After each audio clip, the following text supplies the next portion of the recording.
यो हो बहसको साथमा गरिमा विकास बैंक, एक्सेस टु ऑल। गर्भदेखि बलियो भूगर्भ सिमेन्ट, भूगर्भ सिमेन्ट। कामना सेवा विकास बैंक, प्रगतिको आधार कामना सेवासँगको कारोबार।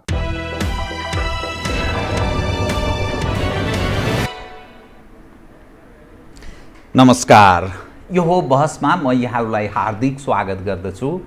जीवराम भण्डारी। आज यहाँहरू सामुन्ने उपस्थित हुनुहुन्छ डाक्टर ठाकुर मोहन श्रेष्ठ। उहाँ सशस्त्र प्रहरीका पूर्व अतिरिक्त महानिरीक्षक हुनुहुन्छ, सुरक्षाविद, एउटा सामाजिक अभियन्ता। राष्ट्रिय महत्त्वका विभिन्न विषयहरूमा उहाँले लेख रचना विभिन्न प्रकाशित पनि गर्नुभएको छ। उहाँसँग आज म नेपालको सुरक्षासँग सम्बन्धित विषयलाई केन्द्रमा राखेर विश्लेषणात्मक र केही सूचनामूलक ढङ्गले कुराकानी गर्नेछु। के नेपाल सुरक्षित छ भन्ने एउटा जीवित प्रश्न खडा भएको छ। यसकारण खडा भएको छ, नेपालको राजनीति 12 बुँदे दिल्ली सहमति हुँदै जुन ठाउँमा पदार्पण गरेको छ, यहाँ आइपुग्दा विभिन्न आन्तरिक राजनीतिक तागतहरू कतिपय सवालमा कमजोर, निर्णय अधिकार गुमाएको जस्तो निरीह त्यस्तो देखा पर्छ। आन्तरिक सुरक्षा संयन्त्र कता कता अल्मलिएको जस्तो पनि देखा पर्छ। बाह्य तागतहरू नेपालको आन्तरिक राजनीतिमा खुलेर खेलोफड्को गर्न थालेका छन्। नेपालका राजनीतिक नेतृत्व पङ्क्तिका मानिसहरूको लोयल्टीमाथि नेपाली जनले प्रश्न उठाएका छन्। नेपाली समाज विभाजित छ। क्षेत्रीय र जातीय मुद्दा उठान गर्नेहरू अहिले अलिकति मौन जस्तो रहे पनि त्यो कुनै न कुनै ढङ्गले भुङ्ग्रोभित्रको आगो जस्तो छ। यस्तो अवस्थामा सर्वसम्मत नेतृत्वको अभाव छ। राजनीतिक दल आन्तरिक झगडामा व्यस्त छ। अर्थात् बडा अप्ठ्यारो अवस्थामा नेपाल छ। यी सबै दृश्यले भन्ने अर्थ लाग्छ। भलै संविधान जारी भइसकेको छ, स्थानीय तह, प्रदेश, केन्द्र सरकार बनेको छ, त्यसको पनि निरन्तरता र स्थायित्वमाथि प्रश्न छ। यावत विषय म उहाँसँग उठान गर्नेछु। सर्वप्रथम म उहाँलाई स्वागत गर्छु। स्वागत छ यहाँलाई। धन्यवाद। अब म सिधै विषयमै प्रवेश कसरी गरेँ भने, यतिखेर नेपाल जुन ठाउँमा पदार्पण गरेको छ, के नेपाल सुरक्षित छ भन्ने मेरो एउटा यो प्रश्न। यसकारण मैले यहाँलाई यो विषय उठान गरेँ। सशस्त्र प्रहरीबाट तपाईँ अतिरिक्त प्रहरी महानिरीक्षक अर्थात् एआइजिपीबाट निवृत्त हुनुभयो।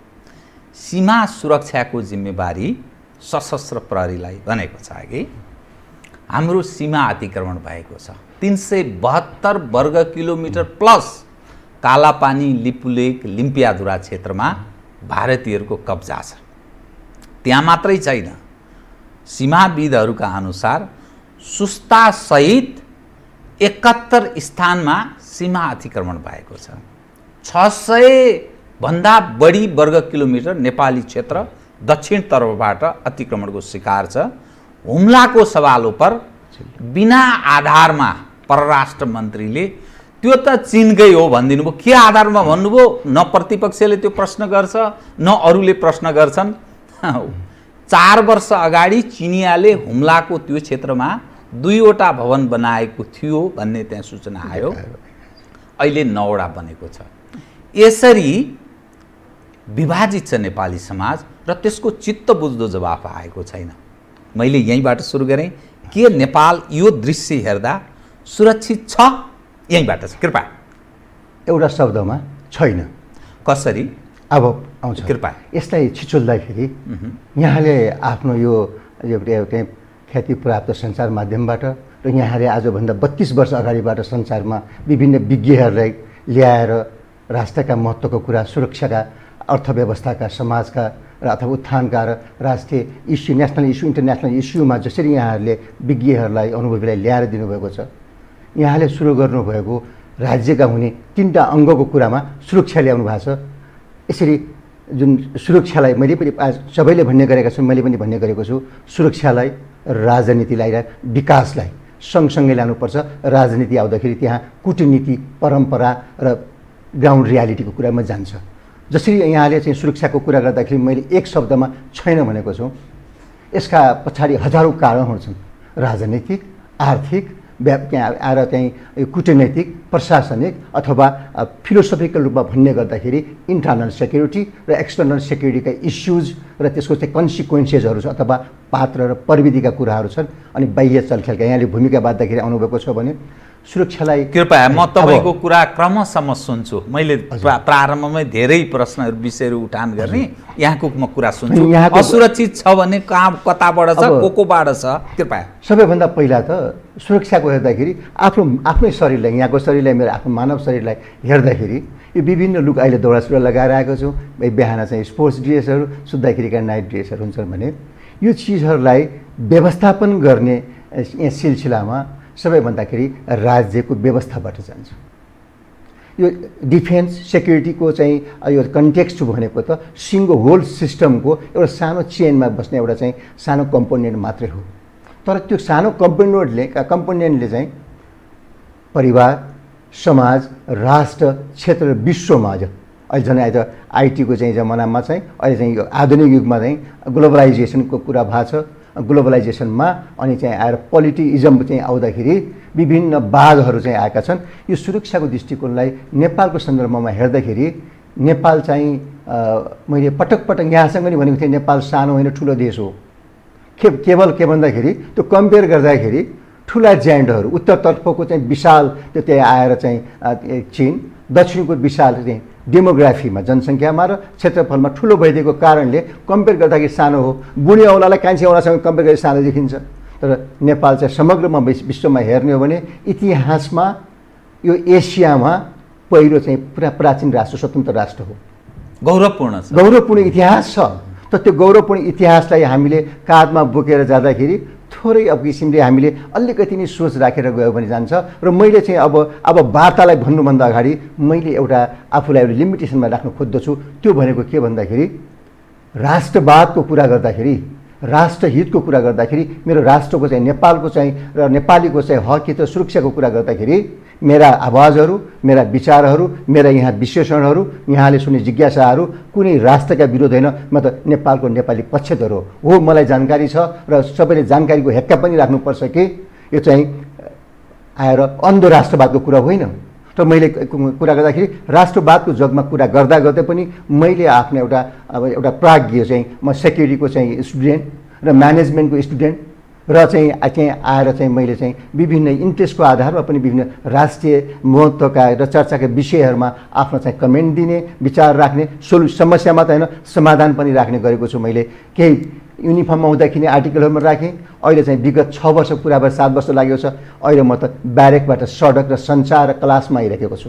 यो सिलसिलामा कुरा गर्दाखेरि सुरक्षालाई हेर्ने दृष्टिकोणमा हाम्रो राजनीतिमा आएका प्रयोगशाला बन्दै जाने क्रममा चाहिँ यो सुरक्षाको पनि प्रयोगशालाहरू बनेको छ।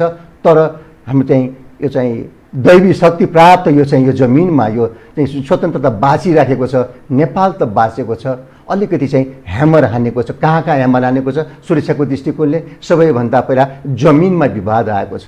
जमिनमा विवाद राजनीतिक चाहिँ शास्त्र अनुसार पोलिटिकल साइन्सले राज्य हुनको लागि ल्यान्ड, सिटिजन, नागरिक र ल, कानुन हुनुपर्छ भन्छ। वो तीनटा त्यो ट्रायङ्गललाई बचाउने चिज के हुन्छ भन्ने कुरालाई मैले राख्दाखेरि मात्र तब सिङ्गो सुरक्षा र चाहिँ आएर हाम्रो नेपालीको चाहिँ सामाजिक सुरक्षा, भौतिक सुरक्षा, आर्थिक सुरक्षा, राजनीतिक सुरक्षा अथवा राष्ट्रिय पहिचानको सुरक्षाको कुराहरू आउलान्। यसका डाइमेन्सनहरू प्रशस्त हुन्छन्। एउटै डाइमेन्सनमा घन्टौँ आएर चाहिँ वर्षौँ चाहिँ छलफल गर्न सकिन्छ। यस्तो विषयमा हामी आज वार्ता गर्दैछौँ भने मैले भने ल्यान्ड, ल र चाहिँ सिटिजन, नागरिकको कुरालाई गर्दाखेरि त्यो तल राख्दाखेरि एउटा आइसबर्गको प्रिन्सिपललाई सम्झिने हो भने माथि देखिँदाखेरि जनता देखिन्छ, जमिनको साइज नापहरू देखिन्छ, जनताको चाहिँ साइज देखिन्छ, अनि कानुनहरू संविधानकोहरू देखिन्छ। बेलायतमा मौखिक छ, हामी यहाँ लिखित संविधान देखिन्छ। वो तीनटालाई त्यो गहिराइमा हेर्दाखेरि यो चाहिँ आइसबर्गको प्रिन्सिपललाई मैले मेरो अनुभवमा ट्याली गर्न खोज्छु। सायद सान्दर्भिक होला। के भन्दाखेरि त्यो चाहिँ ग्लासमा एउटा आइस झिकेर तल राख्यो भने त्यसको चाहिँ अधिकतम भागहरू तल चाहिँ पानीमा डुबेका हुन्छन्।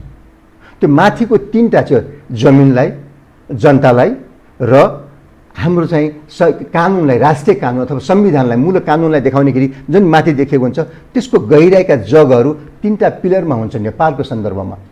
त्यो भनेको के भन्दाखेरि त्यो जमिन सुहाउँदो त्यहाँका पुराना प्राचीन संस्कार संस्कृतिहरू के छ, त्यो बोली भाषा वेशभूषा खानपिन, अब आएर एटिट्युडहरू भन्छ, कसैले जिनको कुरा पनि गर्छ, अहिले कति लेखकहरूले जिनको कुरा पनि गर्छ भने एउटा पिलर त्यो हुन्छ भने त्यो पिलरसँगलाई सपोर्ट गर्ने के हुन्छ भन्दाखेरि त्यसलाई आएर कुनै पनि आएर सिद्धान्तहरू आफैमा त सक्रिय हुँदैनन्, कुनै वादहरू आफैमा सक्रिय हुँदैनन्। यो कुर्सी र टेबलमा कति विज्ञहरू आएर बोल्छन्, यो मिन्स मात्रै हो भनेखेरि त्यो मिन्सलाई चाहिँ कमान्ड गर्ने, म्यानेज गर्ने, मोबिलाइज गर्ने लिडरसिपहरू हुन्छ।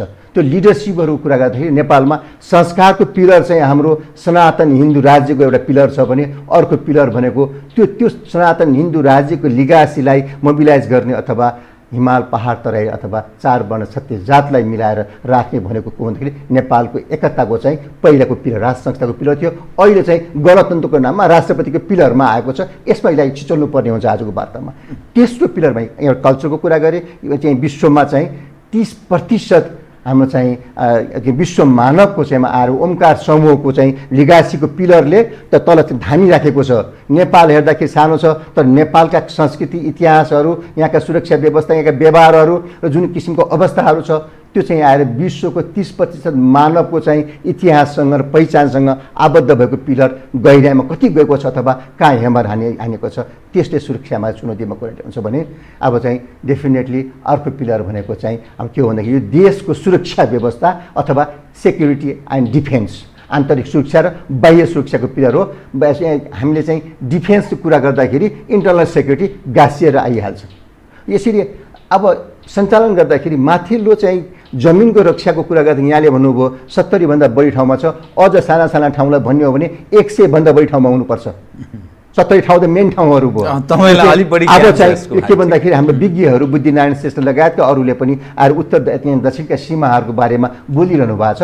त्यो चाहिँ अब त्यो टेक्निकल त्यो डेटाहरूलाई त्यहाँ राख्दै अब चाहिँ व्यवहार र के हुन सकेन, के कारणले भयो त, कुन अवस्थामा छौँ, सुरक्षाको चाहिँ च्यालेन्ज चुनौती के हो त, यसका चाहिँ के कारणले आज हामी यस्तो अब गौरवमय इतिहास गौरवमय पहिचान चाहिँ किन आयो भन्दाखेरि सुरक्षाको इतिहास गर्दाखेरि हामी चाहिँ पहिलो दोष चाहिँ अब दिँदाखेरि अथवा कारण सुरक्षाको चाहिँ चुनौतीमा ल्याउँदाखेरि आन्तरिक सुरक्षाको पाटाहारमा सूचनाउँ। आन्तरिक सुरक्षामा चाहिँ भन्दाखेरि आज हामी यहाँले अघि भूमिकामा भन्नुभएको थियो अब बाह्य शक्तिका भए, यहाँ नेतृत्वहरू भएन, यहाँ चाहिँ आएर चाहिँ कसलाई चिन्ने गाह्रो भयो र सम्पूर्ण राज्य व्यवस्थापनका लागि आएका जुन लिगासी छ, पोलिटिकल लिगासी अथवा सम्पूर्ण नीतिहरूमा चाहिँ त आएर नेतृत्व गर्ने नीति नै राजनीति हो। राजनीति प्रयोगशाला बन्दै गए। पछिल्ला दिनलाई 2007 साल 15 साल आएर यहाँ आएर 46 सालका चाहिँ आएर पछि आएर बिचमा आएको चाहिँ 47 साल विश्वको असल भनेको चाहिँ संविधानको चाहिँ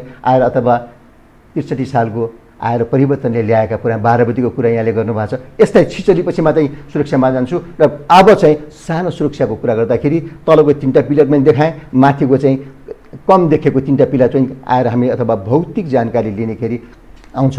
पछिल्लो दिनमा सुरक्षाको चुनौती गर्दाखेरि आन्तरिक पाटामा सबैभन्दा पहिला त म भन्छु कि अहिलेको चाहिँ अब हामीले कोभिडलाई समेत कभर गरेर भन्नुपर्ने हो भने सबैभन्दा पहिलो नम्बरमा मैले राख्न चाहन्छु कि आएर डार्थ अफ अकाउन्टेबिलिटी, उत्तरदायित्वको कमी भएको छ। कहाँसम्म त राज्य सञ्चालन गर्ने व्यक्तित्व अथवा पोलिटिकल इजमका बादका यी सोकल लिडरसिपहरू आछ नि, भोट हालेर आयो भन्छ, यसका विवाद कति कुराहरू यहाँ विज्ञले भनेर गएका छन्। आएर चाहिँ चाहिँ चुनावका बारेका जन उत्तरदायी हुने जिम्मेवारीबाट त्यो च्युत भएका छन्।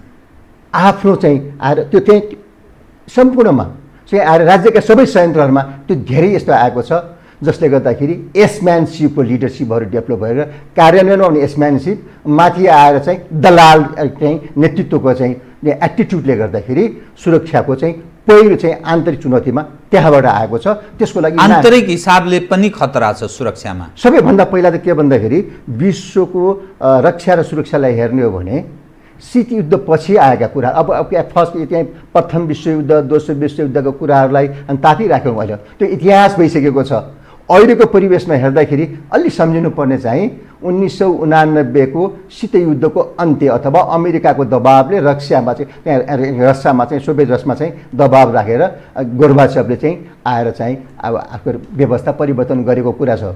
त त्यो कुरालाई गर्दा गर्दै अहिले भर्खर 2 वर्ष अगाडि समापन भएको वर्ल्ड कपमा देखाएको उसले क्यापासिटी, आफ्नो चाहिँ इन्टिग्रेसनको क्यापासिटी अनि इभेन्ट म्यानेजमेन्टको क्यापासिटी र त्यहाँको सेक्युरिटीलाई अरू विश्वका सबैले समर्थन चाहिँ लिने क्यापासिटीले अब चाहिँ रस्ताले पनि म पनि आएँ है पहिलाको ठाउँमा आएँ भन्ने कुरा देखाएको छ भने यो अर्थमा चाहिँ अब हामीले आन्तरिक सुरक्षा नै अहिले यो 21औं शताब्दीको लागि थ्रेट भनेको अझ नेपालको सन्दर्भमा साउथ एसियालाई हेर्ने हो भने सबैभन्दा पहिला हाम्रो देशको लागि सुरक्षा भनेको आन्तरिक सुरक्षामा हाम्रै आफ्नै चाहिँ नेतृत्व वर्गहरूको एटिक्वेसी उनीहरूको चाहिँ अकाउन्टेबिलिटीमा कुरा आउँछ। किनकि कुनै पनि व्यवस्थाको आज कुरा गर्दाखेरि त्यो विद्रोहको तपाईँ सम्भावना देख्नुहुन्छ, के कारणले त्यस्तो विद्रोह आन्तरिक रूपले नै असुरक्षित छ भन्नुको अर्थ कहाँनिर समस्या छ? त्यो एउटा धेरै विभिन्न फिल्म इङ्ग्लिसमा पनि र विशेष गरेर अब हामी चाहिँ अब हाम्रो चाहिँ दक्षिण पाई हिन्दी फिल्महरूमा देखिन्छ सीमा पारका शत्रुहरूलाई चाहिँ चिन्न सकिन्छ। सीमाभित्रका दुश्मन शत्रु अथवा बदमासहरू को छ भने खोज्न समय लाग्छ। हजुरको हाम्रो घरमा पनि हाम्रै घरमा चाहिँ सामान हरायो भने खोज्न गाह्रो हुन्छ। बाहिरको मान्छे कोही आएर लग्यो भने त चिनिन्छ पलानु भनेर। यसै त्यही कुरालाई अझ वाइडर रूपमा हेर्दाखेरि हामीले चाहिँ बाह्य सुरक्षाको चुनौतीको साथसाथै सबैभन्दा पहिला बाह्य सुरक्षाको चुनौतीलाई इन्भाइट गर्ने एटिट्युडहरू हाम्रो चाहिँ नेतृत्व वर्गहरूमा भएको, कतिपय सेनाका जनरलहरू बिक्री भएको, कतिपय चाहिँ आएर त्यहाँ उच्च प्रहरी अधिकृतहरू बिक्री भएका कहानीहरू त अब यहाँको एक्सपर्टहरूले यहाँ चाहिँ व्यक्त गरिरहनु भएको छ। प्रशासकहरू बिक्री भएको, व्यापारी बिक्री भएको कुरा आछ भने आएर केही व्यक्तिले गर्दाखेरि सिङ्गो एउटा सुरक्षा सिस्टममा चाहिँ आज आएको छ। तर सबै बदमास होइनन् नि। तर त्यस्तो त्यो चेक एन्ड ब्यालेन्स गर्ने त्यसलाई हेर्ने संयन्त्रहरू पनि होला नि त होइन? विभिन्न अङ्ग प्रत्यङ्गहरू होला सरकार सञ्चालनका लागि। जसरी मानव शरीरका विभिन्न अङ्ग प्रत्यङ्ग पूर्ण भयो भने मात्रै त्यो सहज ढङ्गले त्यसको जीवन चल्छ। हाम्रा ती अङ्ग प्रत्यङ्गहरू इन्टेलिजेन्स होला, अरू विभिन्न संवैधानिक अङ्ग होला, सुरक्षासँग सम्बन्धित संयन्त्रले हेर्नुपर्ने होला। यी के भयो? धमिरा लाग्यो। अब के भन्दाखेरि यसमा चाहिँ बिग्रिएको भत्किएको घरको बिग्रेको चाला भन्छ नि, त्यो चाला चाहिँ आइरहेको छ। र अहिले हामीले एउटा राजनैतिक उत्तरदायित्वको चाहिँ एउटा खडेरी चाहिँ जुन देखाएको कुरा गऱ्यौँ, तत्पश्चात कुरा गर्दाखेरि अब चाहिँ अर्को चाहिँ हाम्रो चाहिँ चुनौती र अर्को चाहिँ हाम्रो कमजोरी पक्ष चुनौती हो र सुधारको पाटा पनि त्यही विषय हो। भन्दाखेरि एक चुनौती आएर आएर हामीलाई चाहिँ आएको सुधारको पाटो पनि त्यही नै हो। भन्दाखेरि आएर गरिबी, त्यो अहिले चाहिँ कोरोनाको कहरसँग जोड्ने हो भने माथि चाहिँ आएर नैतिकताको कमी चाहिँ देखिसकेको छ, उत्तरदायित्वको कमी देखियो। अर्को चाहिँ भनेको राज्य सञ्चालन राजनीतिक वृत्त त्यहाँ चुकेपछि अनि त्यससँगै समस्याहरू गरिबी। हजुर, प्लस त्यो फोकल चाहिँ कारण त्यो हो। पोलिटिकल इन्स्टेबिलिटी र चाहिँ डार्थ अफ अकाउन्टेबिलिटी, राजनैतिक नेतृत्व वर्गमा चाहिँ आएर घुरो पर्ने उनीहरूको चाहिँ उत्तरदायित्वमा कमी भइसकेपछि अब आएर के रोग र भोगको कुरा आयो। रोग र भोग छ, त्यसपछि मात्रै अनि बाह्य दबावमा जान्छु। किनकि हामीले आफै इन्भाइट गरेको हो, मूल कारण त आन्तरिकै हामी हो नि। त्यसैले चाहिँ आएर रोग र भोग हेर्नुहोस् त। अब यो चाहिँ कोरोना भाइरसको बारेमा, कोभिड-19 को बारेमा विभिन्न चाहिँ साइन्टिस्टहरूले आफ्ना चर्चा कुरा ल्याएको छ, आम सञ्चारमा आएको छ, वार्तामा आएको छ। त्यो पाटामा धेरै समय अहिले खर्च गर्दैन, त्यो चाहिँ रिजल्ट आउला। अब त्यो कन्फ्युजनबाट के फ्युजन भएर आउने हो, त्यो चाहिँ we are waiting the result.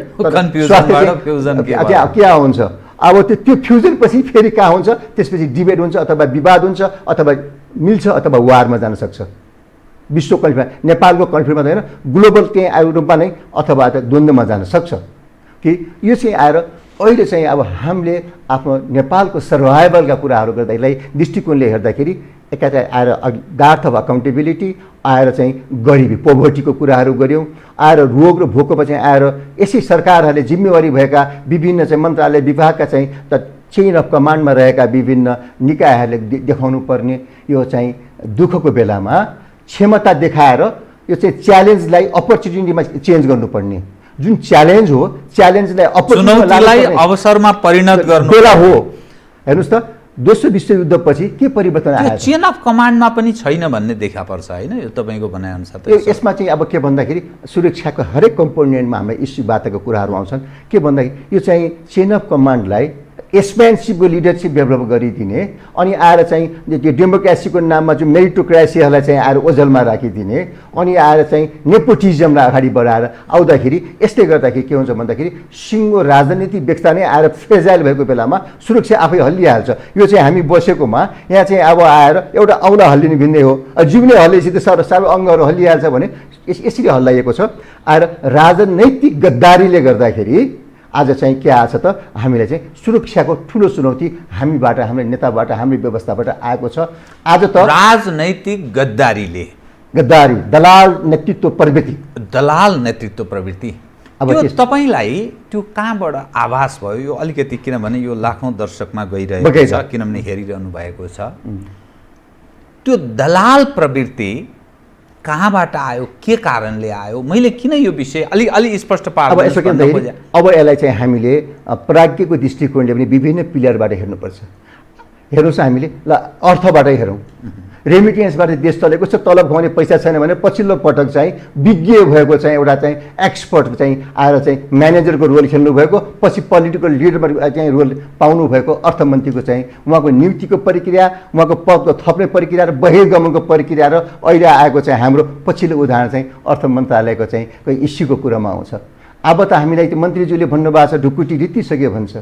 हिजो चाहिँ उहाँले बुझ्दाखेरिको ढुकुटीको स्ट्याटस के थियो, अहिले चाहिँ देशमा चाहिँ भत्ता तलब खुवाउनलाई पनि मागी काम गर्नु परेको छ। त्यति व्यवस्था चलाउनको लागि बाह्यबाट ऋण लिनु परेको छ। ऋण लिएर किन व्यवस्था चलाउनु पर्यो?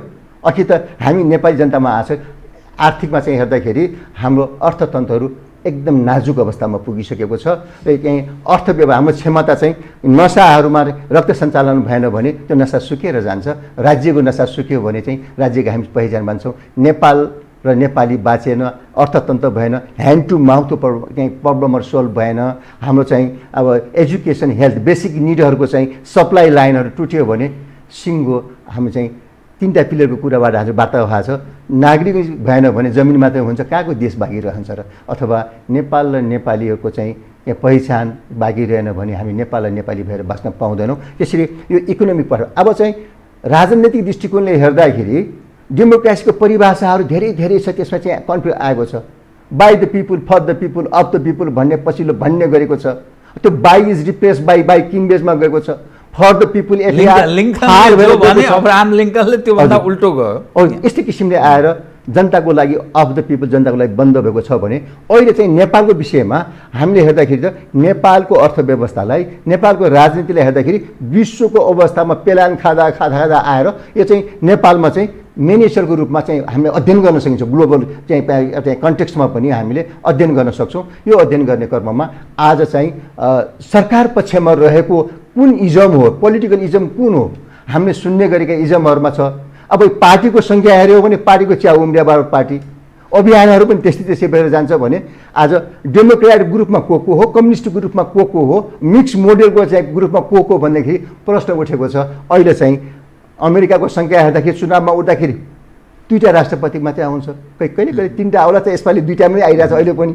भारतमा हेऱ्यो भने 5वटा 7वटा पार्टीको कुरा आउँछ। अनि नेपालमा हेर्दाखेरि त पार्टीहरू दर्ता हुँदै गएपछि अहिले राजनैतिक दृष्टिकोणले नेपालमा पहिला देखेको एमाले भन्ने पार्टी थियो, माले र एमाले, आज माले र एमाले त बिलाइसक्यो त। अनि कम्युनिस्टको त कुनै राजनीति पनि छैन अहिलेसम्म।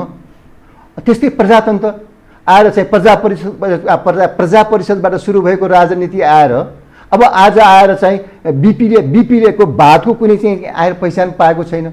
गणेशमान सिंहको नेताले चाहिँ आएर सर्वमान्य नेता भएर लोहा पुरुष, उहाँको इतिहास मेटियो। आएर 2046 सालको आन्दोलनले ल्याएको जनताको प्रधानमन्त्री भनेको र 47 सालको चाहिँ एउटा जनताको संविधान बनाउने नेतृत्व कृष्णप्रसाद भट्टराईको चाहिँ इतिहास मासेर गयो। अब अहिले के भन्दाखेरि त्यो पुरानो जुन एउटा विश्वले नै एउटा मानेको आदर्श प्रजातन्त्र अथवा कम्युनिस्ट धारको जुन आदर्शहरू छ, त्यो आदर्शहरू हाम्रा कुनै पनि ठुला पार्टीको व्यक्तिको प्रवृत्तिमा, व्यवहारमा, लवाई खोवाई बोलाइमा कहीँ पनि देखेन। त्यसैले पोलिटिकल इजमको कुरा के भन्दाखेरि चाबी बाहिरबाट भएको हुनाले अब नेपालमा चाहिँ समस्यामाथि समस्या, दरिद्रमै आटागिरा भएको छ। पछिल्लो दिनलाई सम्झिँदाखेरि प्रजातन्त्रको हिमायती जसले म चाहिँ युनिफर्म आउँदाखेरि म चाहिँ तल्लो अधिकृतबाट हुँदाखेरिबाट चाहिँ मलाई लडाएर आएँ, म जर्नल पनि भएँ, मैले आएर चाहिँ विशिष्ट श्रेणीमा पुगेँ, यिनीहरूको के नीतिले हामीलाई लडाए। अथवा त्यति बेलाको अहिले त नेपालमा चाहिँ एमाले छैन, कङ्ग्रेसको पनि त्यहाँ पहिचान खालि नाममा कागजमा मात्रै छ भन्दाखेरि यस्तो बेला यिनीहरू लडाउने व्यक्ति छ नि, लडाउने को हो? कङ्ग्रेसको शेरबहादुर देउवा होइन उहाँ, त्यस्तै आएर लडाउने को हो? अहिले चाहिँ त्यहाँ गृहमन्त्री चाहिँ आएर 52 सालमा चाहिँ गृहमन्त्री हुनुभएको, अहिले प्रधानमन्त्री हुनुभएको, लडाउने उहाँ नै होइन? अथवा प्रजातन्त्रका उच्च नेतृत्वहरूले हामीलाई लडाउनु भयो, अहिले कोसँग लड्यो दाही आएर चाहिँ तथाकथित जनवाद के आएर जनयुद्धको नाममा आएको, आएर विस्तारवादको विरोधको नारा लिएर आएको, आएर चाहिँ उनीहरूले चाहिँ निरङ्कुश शासन भनेर चाहिँ राज संस्थाको विरुद्धमा बोल्ने व्यक्तित्वहरूको छ। लड्ने र चाहिँ लडाउने व्यक्तिहरूले चाहिँ हामीलाई चाहिँ जुझाएको कुरा त पछिल्लो दिनमा चाहिँ कमरेड प्रचण्डको वार्तालाप र स्वर्गीय गिरिजा प्रसादज्यूको चाहिँ वार्तालापको कुरा उहाँले बाहिर डिक्लेयर गर्नुभयो, अनि डाक्टर बाबुरामजीले चाहिँ त्यहाँ थपिनु भयो, कुरा त भाव भन्छ। यसरी म तल्लो दर्जामा हुँदाखेरि हामी राज्यका लागि लडेथ्यौँ, राज्यको कानुन अथवा जनताको रक्षाको लागि, नागरिकको रक्षाको लागि लड्नुपर्छ। ओहो, यो त उनीहरूले त आतङ्कवादको चाहिँ बिल्ला लगाएको व्यक्तिसँग समूहसँग लडिराखेका थियौँ। आखिरमा अहिलेको अवस्थामा त्यो भान हुन्थ्यो तपाईँहरूलाई, मान्छेसँग लड्दैछौँ लडौँ भनेर, राज्यको लागि लड्ने भनेर त्यहाँ आएर चाहिँ मोरल हाई भएर हामी जान्थ्यौँ, राज्यका लागि भनेर जान्थ्यौँ। तर अहिले बुझ्दाखेरि कसरी लड्यौँ, पछि उच्च पदमा आएर कसरी लड्यौँ भन्दाखेरि यी भनेको चाहिँ के भनेदेखि आएर उनीहरूको चाहिँ नैतिकता नभएको र राजनीति मूल्य आदर्शको सिद्धान्तको पालना नगर्ने नेतृत्वहरू हुनुभएकोले आजको त्यसको चाहिँ एउटा चाहिँ बाई प्रोडक्टको रूपमा आजको सेक्युरिटीको चुनौती आएको छ। त्यो सेक्युरिटीको चुनौती केवल प्रहरी र सेनाको जिम्मेवारी मात्र होइन कि सिङ्गो राष्ट्रको पहिचान, सिङ्गो जनताको ह्यान्ड टु माउथको प्रब्लम र हाम्रा अब हुने पिँढीहरूलाई समेत त्यो ऋणको भारी जाने। अब ग्लोबलमा चाहिँ आएर कुरा गर्दाखेरि हामी पनि विभिन्न देशमा युएनको काममा जाँदाखेरि, विभिन्न ट्रेनिङमा जाँदाखेरि करिब आएर चाहिँ 30वटा देशहरूमा पुग्ने बेला पाएँ। हाम्रो पासपोर्टको स्टाटसलाई पहिला हेर्दाखेरि र पछिल्लो दिनमा चाहिँ त्यो पासपोर्टको हेर्ने इमेजलाई चाहिँ हेर्दाखेरि दुःख लागेर आउँछ भने अब चाहिँ युवाहरूले ह्रास आइरहेको छ, ह्रास आएको गएको छ। त्यसैले राजनीतिक दृष्टिकोणले प्रश्न उठिराखेको छ। र फ्युजनको कुरा गर्दाखेरि एमाले र माओवादीको फ्युजन जसले आतङ्ककारी घोषित गरिदिए, आएर कङ्ग्रेस र माओवादीको चुनावी फ्युजन जसले आएर चाहिँ आतङ्ककारी घोषित गरिदिए, विश्वलाई परिवेशलाई हेर्दाखेरि terrorism and the corruption has no border भन्ने त्यो लिगासीमा पढेर आउने हामीले अफिसरहरूलाई तलका आफ्ना चाहिँ जर्नलहरूलाई त्यो सिकाएर आउँथ्यौँ, हामी त्यो अध्ययन गरेर आउँथ्यौँ। टेरोरिजम र करप्सनको त्यो फ्युजन भयो, तर फ्युजन हामी कहाँ चाहिँ त्यसैले करप्टहरूको र टेरोरिस्टहरूको फ्युजन। अझै स्पष्ट रूपमा भन्ने हो भने 2046 सालको आन्दोलनले ल्याएका कुराहरू के हो, पछि आएर त माओवादीले ल्याएको असल पक्ष के हो, खराब पक्ष के हो भनेर त सेवा चर्चा भइरहेको छ भने देख्दाखेरि 2047 सालको संविधानले जुन परिकल्पना गरेको र स्वयं राज संस्थाले समितिमा समर्थन देखाएका कुराहरूमा विश्वको अत्यन्तै उत्कृष्ट संविधान भनेकोमा आएर तत्कालै चाहिँ 47 भयो, चुनाव निर्वाचन भयो, 47, 48, 49, 50सम्म पनि ठिकै थियो। तर 81 त्यो चाहिँ संविधानमा भएका कुराहरूलाई किन चाहिँ विश्वको संविधान, राम्रो संविधान भनेकोलाई फाल्नको लागि त आएको त होइन भन्ने कुरा त अहिले यसको चाहिँ घाम जस्तै छलङ्ग भइसकेको छ। त्यसैले चाहिँ यो चाहिँ नेपाललाई चाहिँ मास्नलाई, नेपालको चाहिँ इन्ट्रेस्ट केही व्यक्तिलाई किनेर, नेपालका केही व्यक्तिलाई किनेर के लोभ लालचमा चाहिँ फसाएर बाह्य शक्ति चाहिँ अब आन्तरिक सुरक्षा र आन्तरिक चाहिँ यहाँको सम्भावनाहरूमा खेल खेल्नको लागि यहाँ पेनिटेसन भएको देखिन्छ। त्यो पेनिटेसन त 7 सालमा पनि भएको थियो, 15 सालको चुनावमा पनि भएको थियो। कसैले भन्ने गरेको छ, के कुराहरू अझ अध्ययन गर्न बाँकी होला। मैले पनि अझ यसमा केही अध्ययन गर्दैछु। 2007 सालभन्दा अगाडि अमेरिकाबाट 2 जना एक्सपर्टहरू पनि नेपालमा आएको थियो अरे 1998 सालमा, जसले नेपालमा डेमोक्रेसी ल्याउनको लागि बिपी र गणेशमान सिंहज्यूलाई भेटेर जानुभएको, सहयोग पनि गरेर जानुभएको कुराहरू चाहिँ आएको छ। केही विज्ञहरूले आज मैले यहाँ त्यहाँ क्वाइन गरेको छु, विज्ञहरूले अध्ययन गर्नुभएको छ भने त्यसलाई खुलस्त गरिदिनु होला। र यसरी हामीले चाहिँ जाँदाखेरि राजनैतिक दृष्टिकोणले नि खत्म भएर गयो। अब हुँदा जनयुद्धले चाहिँ नयाँ नेपाल बनाउँछु भनेर आएको पोलिसी पनि आएर विस्तारवाद र साम्राज्यवाद र निरङ्कुशको 3टा पिलरलाई विरोध गर्दै आएको उहाँहरूको जुन लेगासी थियो, आफ्नो पहिचान आफै दिएको छ। कागले का भन्छ, कोइलीले के बोल्छ, आफ्नो पहिचान दिइसकेका छन्। त्यसैले उहाँहरूले अहिले चाहिँ लुगा लगाएर यो आम सञ्चारमा आएर पद लिएर कोही प्रधानमन्त्री हुनुभयो, कोही उप प्रधानमन्त्री हुनुभयो, कोही अहिले पनि पदमा हुनु, कोही पार्टीका अध्यक्ष हुनुभएको छ। उहाँहरूले कुन हैसियतले, कुन नैतिकताले चाहिँ आफ्नो अनुहार चाहिँ विश्वलाई र नागरिकलाई देखाइरहनु भएको छ, मलाई शङ्कै लाग्छ चाहिँ जिब्रामजी हजुरको चाहिँ। तर यिनीहरूलाई बचाउने एउटा कभर पनि छ है। बचाउने कभर के हो? बचाउने कभरहरू गर्दाखेरि कुरा गर्दै गर्दै जाने हो भने पहिला सुरुमा त के भन्थ्यो, ओहो हामी त विकास गर्थ्यौँ, राम्रो प्रजातन्त्र ल्याएका थियौँ, बहुदलीय व्यवस्था थियो, आएर चाहिँ यो चाहिँ माओवादीले सक्यो भन्यो। अब फेरि त्यहाँ 63 सालपछि परिवर्तन आयो, बिचमा आएर कहिले चाहिँ आएर नाकाबन्दी भयो, कहिले भूकम्प आयो 15 सालको। अहिले पछिल्लो दिनमा यिनीहरूको कभर छ नि, कोरोनाको चाहिँ जाली र कहरले यिनीहरूको इज्जत बचाएको छ। वास्तवमा देश फ्रेजाइल अवस्थामा छ। देश आजको चाहिँ व्यवस्थालाई यिनीहरूको कारणले हाम्रो चाहिँ यो राजनैतिक एउटा त्यहाँ नेतृत्वको चाहिँ कमजोरी, अपरिपक्वता र यिनीहरूको दलाल नेतृत्वको प्रवृत्तिले गर्दाखेरि हाम्रो देश असफल भइसकेको, देश असफल, मुलुक असफल, सुनियोजित रूपमा असफल बनायो। राजनैतिक यिनीहरूको चाहिँ सिद्धान्त, मूल्य, मान्यताले के काम गरेकै छैन। हेर्नुहोस् त, आएर नेपाल राष्ट्र चलाउने विचारवाद सिद्धान्त कुनै चिजले केही पनि देखिएन। त्यसले गर्दाखेरि अब अझ नै भन्ने हो भने पोलिटिकल भ्याकुम छ देशमा। तर त्यसलाई कसले छोपिदिएको छ त?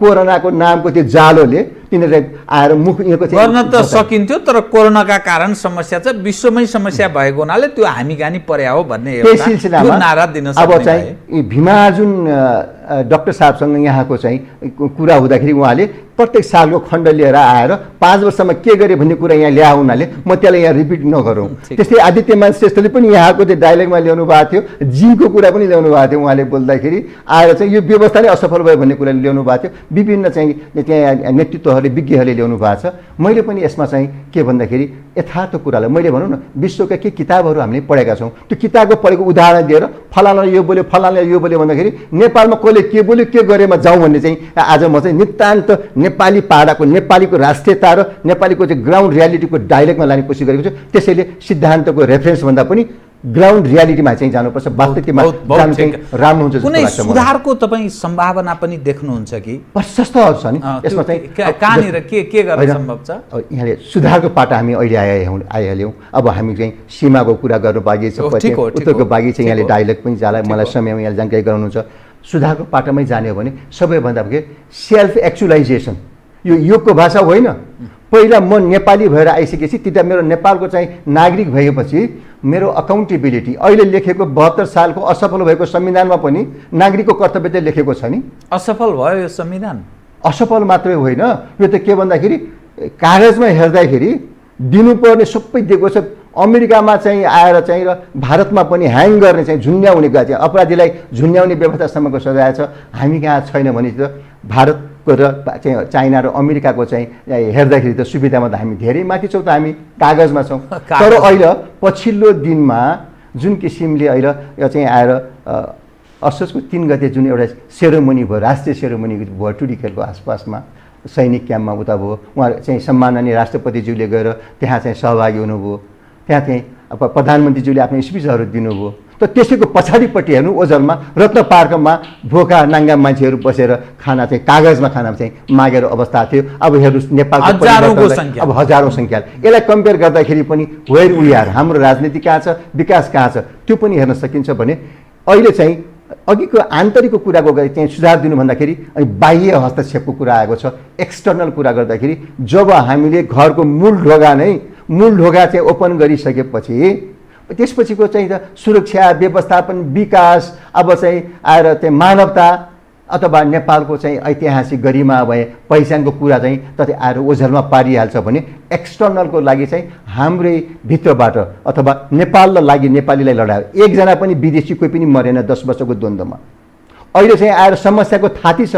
सत्य निरूपण आयोगबाट आउनुपर्ने के कुराहरू, सङ्क्रमणकालीन न्यायको कुराहरू छन्, त्यो थाती बाँकी छ। तर बाह्य शक्तिले त्यही कुरालाई देखाएर हाम्रो नेताको जुनी समय राखेको छ। सत्य निरूपण आयोगले केही देखाएर लोभ लालच देखाउनु खोज्छ, लालिपप। एकातिर चाहिँ अर्कोले हेकको चाहिँ यात्रा चाहिँ देखाएर औँला ठडाएर हाम्रो नेताको जुनी चाहिँ फन्काएको हुनाले यिनीहरू चाहिँ के गरौँ भनेर ओहो त्यहाँ दुःख हुन्छ अन्तर्राष्ट्रिय कोर्टमा भनेर जे पनि यसम्यान भएर त्यहाँ आएर भागबन्डाको राजनीतिले गर्दाखेरि विदेशीहरूले लगाम लगाइदिएको छ, चाबी बाहिर छ। त्यसैले देशको चाहिँ संविधान बनाउनेखेरि संहिताको चाहिँ व्यवस्था चाहिँ थप भएर आयो रातारात। अब हाम्रो चाहिँ हिन्दू राज्यको चाहिँ विश्वको एकमात्र हिन्दूको पहिचानलाई मासिदिए हुँदा एउटा एकताको प्रतीकमा रहेको जो अहिले किसिमको पछिल्लो दिनमा हेर्दाखेरि संविधानले ल्याएको राष्ट्रपतिको चाहिँ प्रणालीमा दुईटा राष्ट्रपतिज्यूले देखाउनुभएका व्यवहारहरू त सिङ्गो नेपालको हिमाल पहाड तराईको राष्ट्रपति चाहिँ उहाँले चाहिँ भइदिनु भएन, एउटा पार्टीको जस्तो हुनुभयो। कुरा गर्दै गएपछि सीमामा चाहिँ जाने हो भने चाहिँ अघि परराष्ट्र मन्त्रीले के बोलिदियो भन्नुभयो। परराष्ट्र मन्त्री एउटा पार्टीको हो कि देशको हो? त्यो देशको नेता, देशको प्रहरी, देशको चाहिँ अर्थ सचिव, देशको मुख्य सचिव, देशको सिपाही, देशको चाहिँ खरदार हुनु पर्यो, देशको पत्रकार, देशको चाहिँ हामी सामाजिक अभियन्ता हुनुपर्नेको कुरामा यो आएर लाज लाग्छ अब त यो देशमा चाहिँ देखाउन। तर यो अप्ठ्यारोमा पनि सुधारका पाटा छन्। सुधारका पाटाहरूमा जाँदाखेरि जुन जुन पिलरको कुरा गर्दै गर्दै आयौँ त्यो पिलरमा ह्यामर नागरिकतामा चाहिँ ह्यामर हानेका कुरा कहाँ छ, सर्वोच्च अदालतले फिर्ता गरेको कुरा छ। त्यसैले मैले एउटा सेन्टेन्स बोलेको थिएँ, एकपछि अर्को सबै क्षेत्रमा स्खलित बिग्रदै गएको छ। मानिसको त्यो विभिन्न घटनाले एकपछि अर्को मान्छेमा निराशा थपिँदै जुन मैले बोल्दै जाने क्रममा मैले एउटा वाक्य बोलेको थिएँ, nationality above the politics, above the diplomacy, above the friendship। अरू पनि पुराना पुर्खाका चाहिँ हाम्रा आख्यानहरूलाई हेर्दाखेरि अरू चाहिँ आएर बाह्य बोल्ने गए, प्राज्ञले बोल्ने गए, चाणक्य नीतिले पनि बोल्दाखेरिको आधारहरूमा एउटा परिवारको लागि हितको लागि एउटा सदस्यको त्याग गर्न सकिन्छ। समग्र परिवारको हितको लागि, समाजको हितको लागि परिवारलाई त्याग गर्न सकिन्छ। राष्ट्रिय हितको लागि कुनै समुदायलाई त्याग गर्नुपर्ने अवस्था पनि आउन सक्छ। हो, यो कुराहरूको लिगासी हो, आदर्श हो नि त। त यो आदर्शमा कसलाई मान्ने भन्दाखेरि आदर्श फोटो राख्ने नेतृत्व पाइसकेको छैन मैले। कुन नेतृत्वको फोटो राखौँ भनेर राख्दाखेरि मेरो घरमा कुनै नेताको फोटो राख्ने पाएको छैन।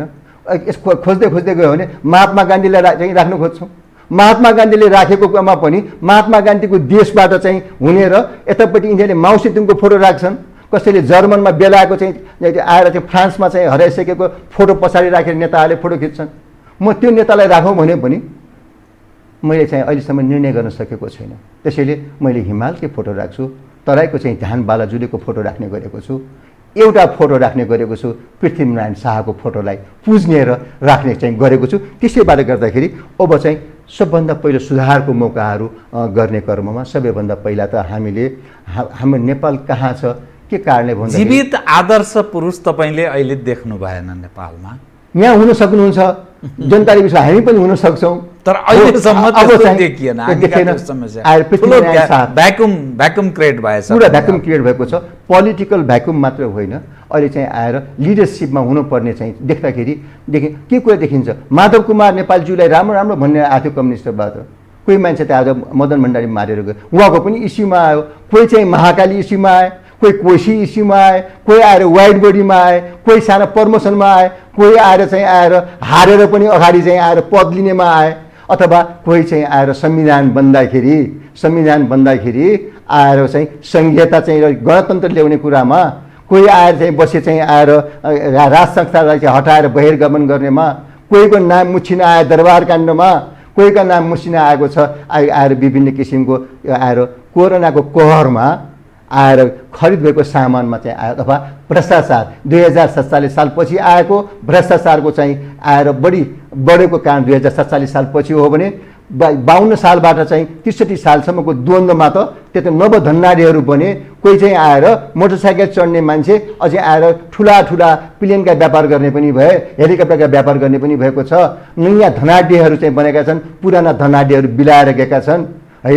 लिगासीकै कुराहरू गर्नेखेरि नवधनाडीको चाहिँ जन्म दिने माओवादको द्वन्द्वले हो भने अहिले चाहिँ फेरि 63 सालपछि त के भयो भन्दाखेरि त्योको फ्युजन पनि जाँदाखेरि त्यहाँ आएर शेषनागहरू भएको छ। मैले पिएचडीमा एउटा वर्ड चाहिँ इन्ट्रोड्युस गरेको थिएँ, मिल्किङ काउहरू, अथवा खानको लागि सबैको मुख एउटै, घाँटी एउटै, टाउको मात्रै फरक। त्यसले गर्दाखेरि राजनैतिक आदर्शहरू खत्तम भएर गए। क्यान्टोनमेन्टकै अहिले चाहिँ आएर चाहिँ करप्सनको कुराको गर्ने कि अथवा नेपालमा सुधार गर्नको लागि ल्याएको जुन संविधान, इतिहासमै 2 पटक चाहिँ संविधानको चाहिँ सभाको निर्वाचन भयो। दुवै संविधानको निर्वाचनमा म पनि आएर सुरक्षा दिएर आएर अनुभव गरेर आएको छु भन्दाखेरि त्यो कुराहरूलाई चाहिँ गर्दाखेरि अहिले चाहिँ नेपालको आवश्यकता थियो कि थिएन त पक्कै जुन यहाँले विभिन्न उदाहरण दिनुभयो, घटनाहरूको दिनुभयो, के भइरहेको छ नेपालमा त्यो दिनुभयो, अनि राज्यका यी संयन्त्र छन् नि, ती संयन्त्रहरूले चाहिँ मोनिटरिङ गर्ने, कुनै न कुनै ढङ्गले त्यसलाई ठिक ढङ्गले ठिक मार्गतर्फ उन्मुख गराउनका लागि प्रेरित गर्ने त्यो संयन्त्रहरू चाहिँ के भयो त?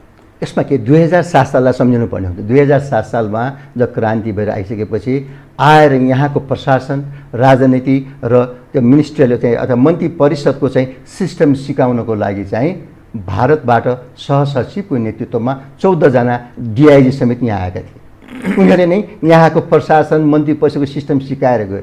पछि आएर चाहिँ अब यो समय अभावले गर्दाखेरि एकदम छोटकरीमा गर्दाखेरि 2017 सालको घटना पश्चात आएर जब चाहिँ आएर जुन परिस्थिति आयो कि यिनीहरू आएर जुन राजनीतिक आदर्श नदेखाएको कारणले, अथवा 2017 सालको हामी पढ्छौँ, म जन्मेको थिएन, म 20 सालमा जन्मेँ, म 17 सालको पढ्दाखेरि र अहिलेको चाहिँ बिहोरेको कुराहरू विभिन्न तह र तबकामा रहेर आजसम्म यहाँ बिहोरेको कुरालाई अनुभव गरेको कुरालाई ट्याली गर्दाखेरि 17 सालको अवस्थाभन्दा देशको नाजुक अवस्था छ।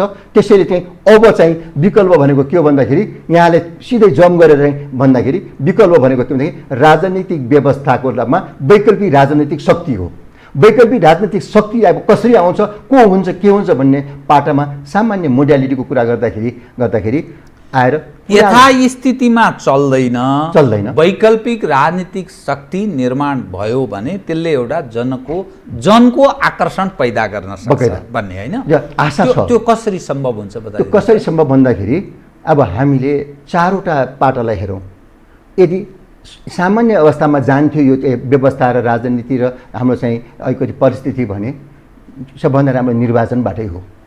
त्यो निर्वाचनमा विगतमा भएका कुराहरू, भएका घोटालाका कुराहरू, खर्चका कुराहरू, रक्सीका कुराहरू, पछिल्लो आएर होली वाइनका कुराहरू होइन, बिटा पैसा लगेका कुराहरू, आएर प्लेन उडाएर चाहिँ आएर माननीयलाई भगाएका कुराहरू र पछिल्लोमा चाहिँ आएर राजदूत बन्नलाई पैसा दिएका कुराहरू, अरू टिकट पाउनको लागि चाहिँ करोड खर्च गरेको कुराहरूलाई छोएको त्यो चाहिँ सम्झेर बोल्दाखेरि त्यो चाहिँ राजनीतिक मूल्य नै हराएर गएको हुनाले अब चुनावबाट असल व्यक्तित्व आउनेछ। जस्तो मैले अब चुनाव उठ्नको लागि म कसरी चुनाव उठेर आउँ त? अरू निर्वाचनले सिलिङ तोकिदिएपछि यति लाखसम्म गर्नेछ, त्यो लाख पनि कहाँबाट ल्याउने? पब्लिक अडिटिङ हुन गाह्रो भइरहेको छ भने यो चुनावको सिस्टममा पब्लिक अडिटिङलाई गाह्रो, अब चाहिँ आएर आदर्श मान्छे आउन गाह्रो। अनि को आउँछ भन्दाखेरि राजनीतिकमा अपराधीकरण हुने र त्यो अपराधीको चाहिँ समूहमा बसेका त्यही मिडियाहरू चाहिँ मिल्किङ काउका मतियारहरू अगाडि आउने। जुन कुरा चाहिँ हेऱ्यो भने कति चुनाव जेलमा छन्, कति जेलबाट बाहिर छन्, कोही चाहिँ आएर चाहिँ मस्तसँग लट्ठ भएर हाँसेर बसेका छन् पद लिनको लागि। यो चाहिँ यो विकृतिको आधारमा यो प्रकृतिको व्यवस्थामा यो खाले चुनावी तौर तरिकामा असल मान्छेले चुनाव जित्न सक्दैन। यस्तो कल्पना नै नगरौँ। पहिलो स। दोस्रो स भनेको के भन्दाखेरि शास्त्रको स चुनाव हो। अर्को स चाहिँ भनेको के भन्दाखेरि आएर शस्त्र प्रयोग गरेर आउने। जस्तो अहिले चाहिँ यहाँ आएर चन्जी लाग्नु भएको छ। माओवादीबाट एउटा बाबुराम फुटेर गयो, अर्को फुटेर गयो, पार्टी नै बिलाएर गएर फ्युजन भएर नेपाल कम्युनिस्टको नाममा गएर अर्कोले एमालेको पार्टी दर्ता गर्न गएको छ। बल्ल चाहिँ उसको नारायण भएर पार्टी जन्मिएको छ नयाँ एमाले। पुरानो एमाले त कहाँ बिलाइसक्यो। भनेखेरि यो अवस्थामा त्यो चाहिँ आएर नेता विक्रम चन्दको जस्तो समूहबाट जाने हो त भन्दाखेरि पक्कै पनि म त्यसलाई साथ दिँदैन।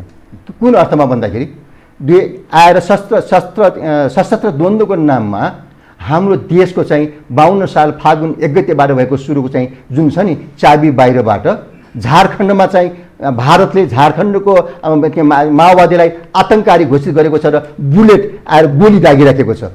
त्यही प्रवृत्तिको त्यही नाममा उठेको चाहिँ आएर चाहिँ नेपालको चाहिँ कथित जनवादी माओवादी जनयुद्धका यी अभियन्ता नेताहरू चाहिँ अहिले आएर चाहिँ बुलेटबाट चाहिँ आएर सदनमा आएर 83 सिट लिने, 83 सिट लिएर कब्जा गरेर चाहिँ फेरि चाहिँ आएर ब्यालेटमा जाने, ब्यालेटबाट प्यालेस आउने दरबार हत्याकाण्ड भएको केही दिनपछि मात्रै आएर हाम्रो सेनाको चाहिँ ब्यारेक ब्याङमा चाहिँ आक्रमण भएको कुरा, उतापट्टि आएर चाहिँ यिनीहरूको चाहिँ भेटघाट भएको कुरा, सेफ ल्यान्ड बनाएको कुरामा त्यति बेला अहिलेको भारत सरकार होइन, भारतीय जनताले सहयोग गरेको होइन, मैले भन्नै पर्छ, निडर भएर भन्नुपर्छ, स्पष्ट भन्नुपर्छ। मैले भनेको थिएँ कि भारतको चाहिँ कङ्ग्रेस आएको चाहिँ एउटा चाहिँ सर्ट माइन्डेडनेसले गर्दाखेरि इन्दिरा गान्धीको चाहिँ सोनिया गान्धीको चाहिँ र त्यहाँको चाहिँ एउटा चाहिँ सर्ट माइन्डेडनेस पर्सनल इगोले गर्दाखेरि नेपालको प्रजातन्त्रमा आएको र राजसंस्थासहितको प्रजातन्त्र अथवा बहुदलीय प्रजातन्त्र संवैधानिक राजसंस्थालाई फाल्नको लागि चाहिँ कतै आएर कङ्ग्रेसलाई नै युज गरेर माओवादीलाई उब्जाएर अगाडि आएपछि पश्चिमा राष्ट्र पनि केही मान्छेलाई क्याच गरे। अहिले पश्चिमा राष्ट्र र भारतले चाहिँ अमेरिकाले पनि आतङ्ककारी घोषित गरे, भारतले पनि आतङ्ककारी घोषित गरिदिए। तर चाहिँ 12 बुँदेमा यहाँले भने चाहिँ भूमिकाम 12 बुँदेमा ठोकिनको यो अवस्थामा चाहिँ गर्दाखेरि हाम्रो सीमाको चाहिँ कुराहरू अलि यहाँले उठाउनु भएको थियो, पूर्व चाहिँ उत्तरको सीमामा। अब हामी दक्षिणको भारतको मात्रै कमजोरी होइन, अहिले त हामी चाइनाको चाहिँ च्यापुमा पनि पऱ्यौँ, भारतको चाहिँ च्यापुमा पनि परेका छौँ। हो हामीसँग अब इट गोज विदाउट सेइङ कि मैले दुई विषय यहाँलाई दुई विषय आन्तरिक अवस्था खराब छ, बाह्य तागत नेपालको आन्तरिक राजनीतिमा खेलिरहेका छन्। नेपालको जो देखिएका राजनीतिक शक्ति भनेको यिनीहरूको लोयल्टीमाथि प्रश्न छ। नेपाली जनमा यिनीहरू अलोकप्रिय छन्, यहाँले भनेको विभिन्न विश्लेषणबाट त्यो देखाउँछ होइन। त्यसैले विकल्प जरुरी छ, यथास्थितिमा चल्दैन होइन, यहाँको सारमा बनाइ। अब त्यसो भए तपाईँ सशस्त्र प्रहरीको पूर्व अतिरिक्त प्रहरी महानिरीक्षक कि सीमा अतिक्रमणको शिकार भएको छ। 600 भन्दा बढी वर्ग किलोमिटर दक्षिणबाट अतिक्रमण भएको छ, उत्तरको पनि कुरा आएको छ। अनि मिलेनियम च्यालेन्ज कर्पोरेसनको नाममा अमेरिका र नेपाल बीचको सम्बन्धमा एउटा अविश्वासको अवस्था पैदा भएको छ। सत्तारूढ दल त्यसै म्याटरमा विभाजित छ। चीन शान्त कूटनीतिमा विश्वास गर्ने चीन क्रियाशील ढङ्गले नेपालको राजनीतिमा भूमिका खेल्न थालेको छ। राजदूतहरूको दौडधुप, कम्युनिस्ट पार्टी फुट्न लाग्दाको घर घर उहाँको यात्राले त्यो देखाउँछ। अब दक्षिण फेरि आफ्नो ढङ्गले सोचिरहेको होला के त नेपालको राजनीतिक परिवर्तनमा दक्षिण निरन्तर हावी रहेको घटनाले देखाउँछ।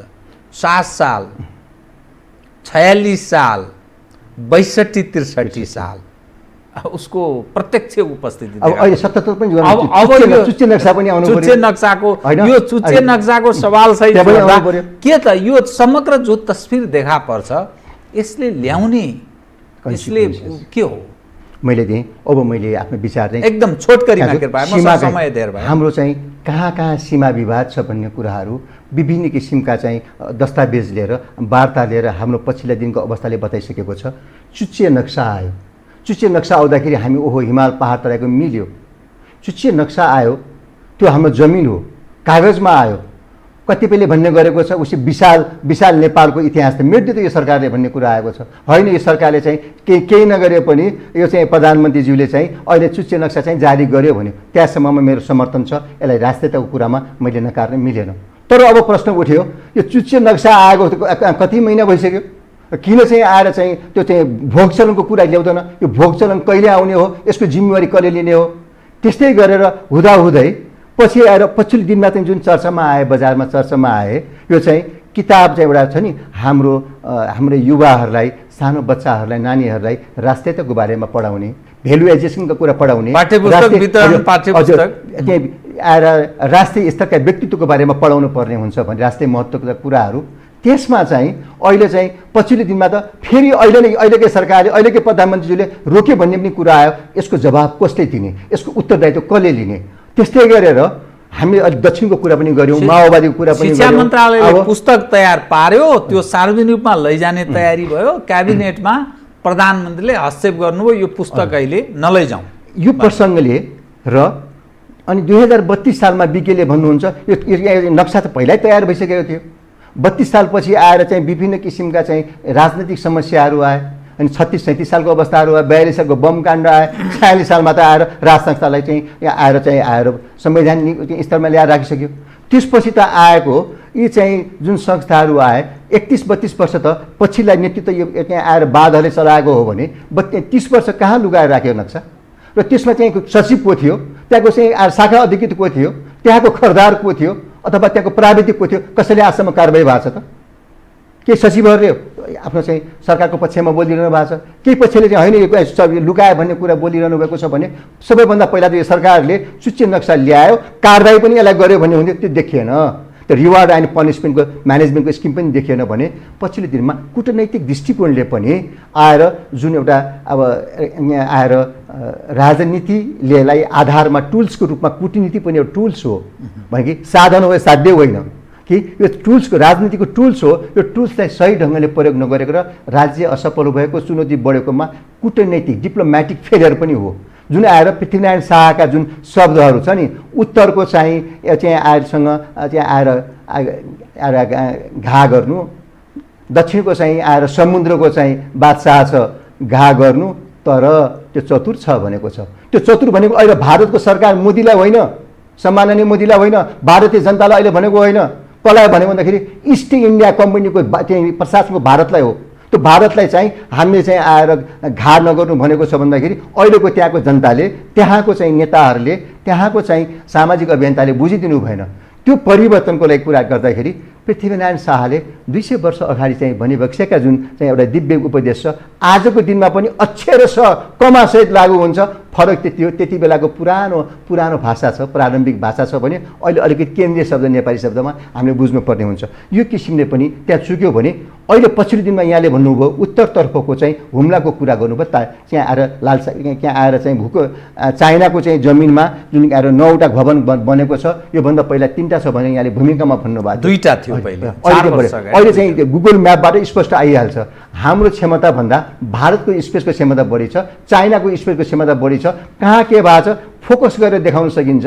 8 मिटर भन्दाखेरि 5 मिटरसम्म पनि देखाउने डिभाइसहरू आइसकेका छ भने यो टेक्नोलोजीमा सम्पन्न देशले गर्ला, देखाइदेलान्, हामी हेरौँला। हाम्रो त्यो क्षमता हाम्रो चाहिँ sky is very weak, sky is weak छ होइन, अथवा आकाश कमजोर छ, अथवा आइटीमा हामी कमजोर छौँ। यो अवस्थामा पनि जुन अहिले पछिल्लो दिनमा लिपुधुरा कालापानीको कुरा विवादमा आएर मैले स्वयं राष्ट्रियताको जगमा उठेर म छिमेकी भारतको चाहिँ अथवा सिङ्गो चाहिँ हिन्दूको चाहिँ त्यहाँ संसारसँग गङ्गाको इतिहाससँग म विश्वास गर्ने व्यक्ति हुँ र मैले चाहिँ आएर भारतको चाहिँ आएर बहालवाला चाहिँ एउटा अब हाम्रो चाहिँ अनरेबल त्यहाँको चाहिँ आर्मी चिफ साहबले नरवाणे जुन बोल्नुभयो, त्यो बोलेपछि सरकारले उत्तर केही नदिएको कारणले भोलिपल्ट म र आर्मीको अनि स्टार जनरल डाक्टर प्रेम बस्नेत र पत्रकार हुनुहुन्छ साथी आएर अनिल योगी 3 जना मात्रै गएर यो लकडाउनको बेलामा एउटा सञ्चारकर्मीलाई मात्र बोलाएर राष्ट्रियताको जगमा उभिएर यो दुवै राष्ट्रको सम्बन्ध नबिगार है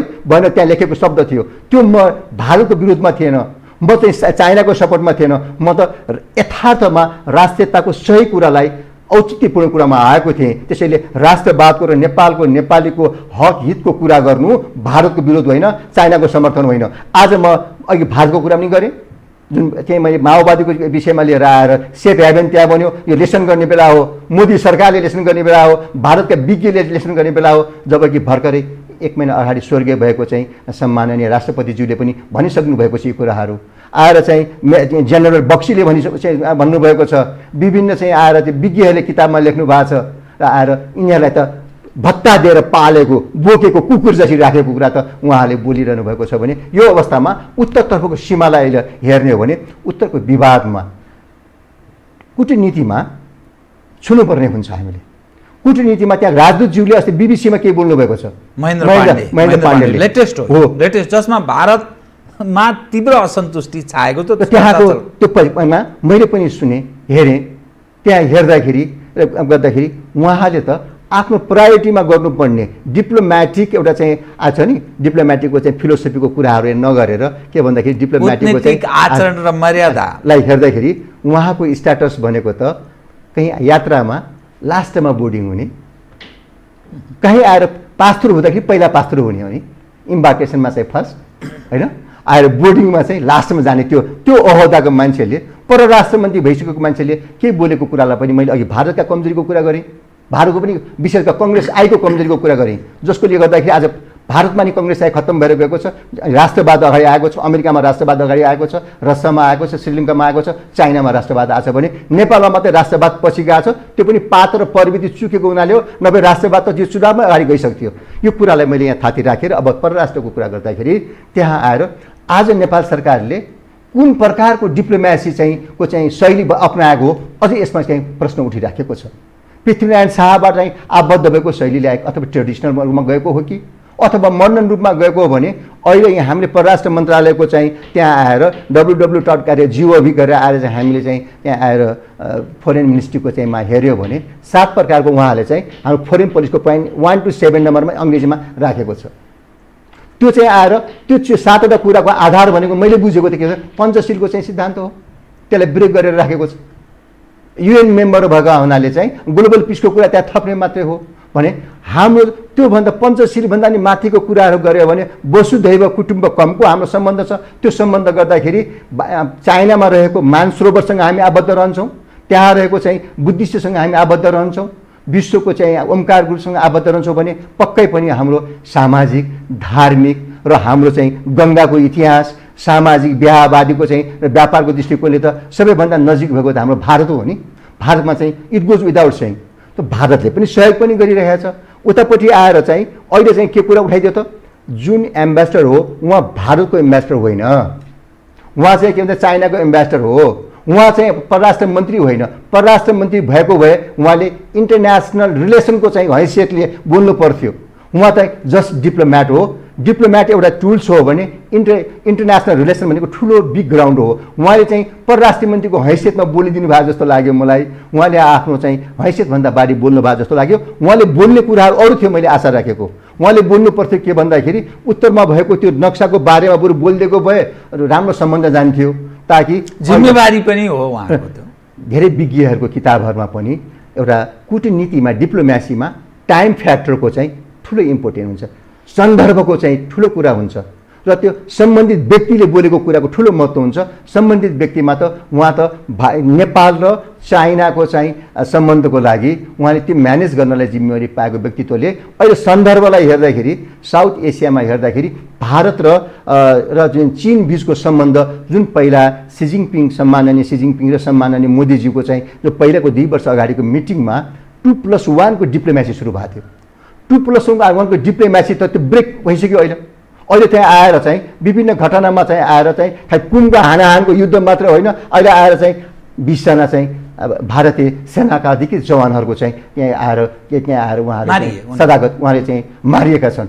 हो, चाइनाले पनि आएर 40 जनाभन्दा बढी मर्यो भन्ने आएको छ, चाइनाले स्वीकारेको छैन। यो कुरालाई यहाँ चाहिँ सम्झेर गर्दाखेरि अहिलेको परिवेशमा यस्तो दुईटा छिमेकी राष्ट्रहरू जुन राष्ट्र ग्लोबल इकोनोमी अगाडि बढिरहेका छन्, आइटीमा अगाडि बढिराखेका छन् भने ग्लोबल पावरकोमा अगाडि बढेको भारत र चीनलाई यसरी हामी बिचमा भएको नेपालको चाहिँ हाम्रो प्रधानमन्त्रीज्यूले बोल्ने कुराहरू र हामीले बोल्ने कुराहरू र हाम्रो चाहिँ राजदूतज्यूले महामहिम राजदूतज्यूले बोल्ने कुराहरू र त्यहाँ उहाँको प्रस्तुतिले गर्दाखेरि दुईटा देशमा सबै हिसाबले चुकेका छौँ। तपाईँलाई म आधा मिनट पनि अब समय दिन सकिनँ।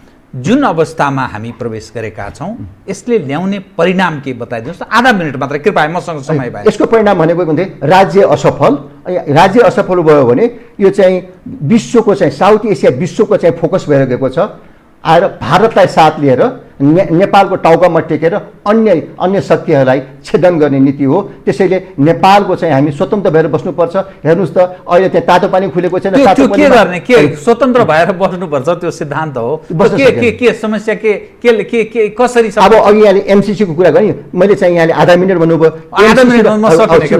एमसी मलाई अलिक 1 मिनट टाइम दियो किनकि कुरा उठाइहाल्नु भयो। ठिक छ, मैले एमसिसी र बिआरआईको कुरा गर्दाखेरि विश्वको 21औं शताब्दीलाई लिड गर्ने दुईटा प्रिन्सिपल हो। बिआई राईको नेपाल मेम्बर भइसक्यो, एमसिसी चाहिँ राष्ट्रिय हितमा छैन भन्ने कुरा कारण दिएको छ। हो, त्यो सहयोग आएको योभन्दा पहिला पनि सहयोग आएको अमेरिकाबाट। सबैभन्दा पहिला चाहिँ ओभरसिज कन्ट्रीमा सहयोग गर्ने चाहिँ अमेरिका पनि हो, उसलाई हामीले रेस्पेक्ट गर्नुपर्छ। तर बिआरआई राई र एमसिसीलाई मिलाउने फर्मुला मसँग पनि छ, एफ टु बी टेस्टेड। जस्तो कि अहिले बिआरआईलाई चाहिँ कोर्डिनेटर बनाउँदाखेरि हिन्दूको चाहिँ कोर्डिनेटर नेपालमा किन नबनाउने, विश्व हिन्दूलाई जोड्ने? बुद्धको कोर्डिनेटर बुद्ध नलेजको कोर्डिनेटर किन नबनाउने? त्यस्तै गरेर चाहिँ हिमालयन कोर्डिनेटर किन नबनाउने? बुद्धलाई जोड्दाखेरि त गया पनि जोडिन्छ, अथवा भारत चाहिँ एमसिसीको पक्षमा छ देखिन्छ।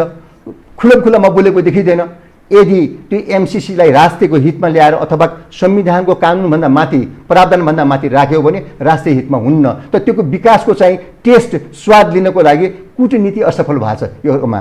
त्यस्तै गरेर तातो पानीमा चाहिँ कहिले खोल्ने बन्द गर्ने त्यो राजदूतले खोल्नुपर्ने हो नि। अहिले चाहिँ आएर चाहिँ त्यहाँ आएर जुन चाइनाको राजदूतले तातो पानी खुलाउनु पर्ने हो, त्यहाँ चाहिँ आएर के रमेश शेर्पा भन्नेले खुलाउनु लागेको छ अरे। भनेपछि हामी सब क्षेत्रमा असफल छौँ। त्यति मात्र होइन, योभन्दा पहिलाको मैले चाहिँ चाइनाको चाहिँ राजदूतको कुरा गर्नुपर्छ। लीलामणि भनेको एउटा योग्य प्रशासक भनेर जानुभएको थियो। उहाँका कमजोरीको कुराहरू केही हामीलाई थाहा छ, अहिले यहाँ कुरा नगरौँ। तर उहाँले राजदूतको हैसियतमा चाइनामा बस्दाखेरि आएर चाहिँ एउटा हाम्रो चाहिँ संस्कृतिको आधारमा रोक्ने ठाउँ हुन्छ नि, तुलसी रोप्ने दिन हुन्छ नि, तुलसी रोप्ने दिनमा महामहिम राजदूत चाहिँ लीलामणिजीले अहिले फर्किरहेछन् भयो, उहाँले चाहिँ अर्को बोर्ड लगेर रोपेर चाहिँ सब गेस्ट बोलाएर ताली हाने कि मैले तुरन्त कमेन्ट गरेको थिएँ 2 वर्ष अगाडि। अब यस्तो किसिमको प्रविधिहरूमा के भन्दाखेरि 2015 सालमा पनि आजभन्दा मैले अब समय दिन सकिनँ, कोड अफ कन्डक्ट बनेको थियो। अब प्रधानमन्त्रीको चाहिँ देखाउनु पर्ने व्यवहारहरू हैसियतहरू र हामी तल चाहिँ सबै क्षेत्रमा हामी चुकेका छौँ। यहाँको मैले कुरा गरेँ। त्यसैले के भन्दाखेरि राजनैतिक परिवर्तनको बाटो भनेको कसरी आउने भन्नुभएको थियो। मैले अघि बिचमा चाहिँ ब्रेक गरेको थिएँ। नागरिक आन्दोलन अगाडि बढ्नुपर्छ, किनकि पहिला राजा थिए, राजा कहाँ जान्थे, राजसंस्थामा जान्थे, राजसंस्थाले बोलाउँथे। विवाद आएपछि राष्ट्रपतिज्यूमा चाहिँ त्यो हैसियत देखेको छैन, के बोलाउनु पर्यो? सडकमा आएका चाहिँ अभियन्ताहरूलाई, पार्टीहरूलाई, व्यक्तिहरूलाई बोलाउनु पर्यो, बोलाउन सक्नु भएको छैन। त्यसैले चाहिँ अबको परिवर्तन भनेको राजनैतिक परिवर्तन ल्याउनको लागि नै हामीले चाहिँ के भन्दाखेरि नागरिक आन्दोलनमा जानुपर्छ। सेना प्रहरीले सहयोग गर्नुपर्छ। सेना र प्रहरीले पनि हाम्रो चाहिँ र प्रशासनले पनि र उद्योगपतिहरूले नागरिकहरूले पनि सहयोग गरेन भने देश बाह्य शक्तिको हातमा जान्छ, खेलौना बन्छ। अब सिभिल सुप्रिमेसीको है। हस् हस् हस्, यहाँसँग म अरू समय मैले दिन सकिनँ, कार्यक्रममा आइदिनु बहुत धन्यवाद छ है यहाँ। धन्यवाद।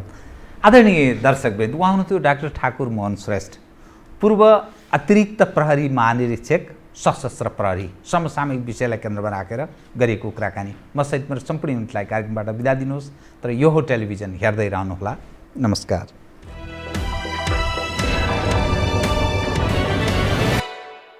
यो हो बहसको साथमा गरिमा विकास बैंक, एक्सेस टु ऑल। बलियो भूगर्भ सिमेन्ट, भूगर्भ सिमेन्ट। कामना सेवा विकास बैंक, प्रगतिको आधार, कामना सेवासँगको कारोबार।